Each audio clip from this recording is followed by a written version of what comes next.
Muling nagpaliwanag sa Japanese media itong si Naoya Inoue patungkol sa pagkaka-knockdown nito sa first round sa naging laban kontra Luis Nery. At ayon pa dito sa nasabing Hapon na hindi raw nito halos naramdaman ang nasabing knockdown. At sa halip, ito raw ay naging motivation lamang ng nasabing Hapon upang tapusin ng mas maaga ang nasabing laban. Ito ang naging depensa ni Naoya Inoue dahil hanggang ngayon po ay kumakalat sa social media itong kahiyang sinapit ni Inoue sa mga kamay ng Mexican knockout artist na si Luis Nery, na kung saan ito nga po ay nasampulan ng isang knockdown. Ganun pa man ay marami nagtataka dahil sa nasabing knockdown po ay solidong nasapul itong si Inoue ng counter. At mistulang pinagpaglamang ito ni Inoue.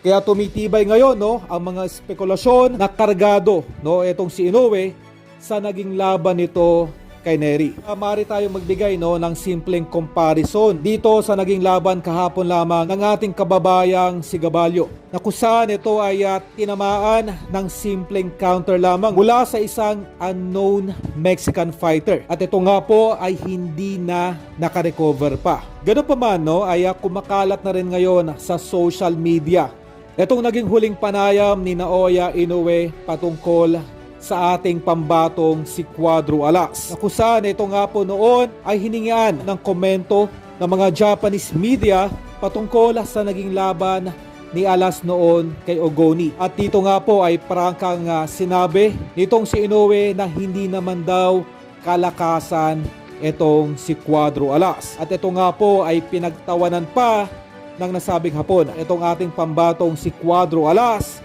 ay hindi pa po nakakatikim ng knockdown sa buong boxing career ng ating pambato, na out of desperation na yung mga nakakalaban noon ni Alas ay mistulang nakikipag-wrestling na lamang dito sa ating pambato para ito ay mapatumba lamang. So ganun po katibay ang ating kampiyon na si Cuadro Alas, sa kabila na ito pa ang dumadayo sa mga balwarte ng mga nakakalaban nito. Malayong malayo po dito kay Inoue, na kung saan sa kabila ng tinatamasa nito ang lahat ng mga advantages mula sa mga enhancement drugs at mula sa mga pampamanhid, ay nagawa pa rin itong pabaksakin sa unang round ni Nery.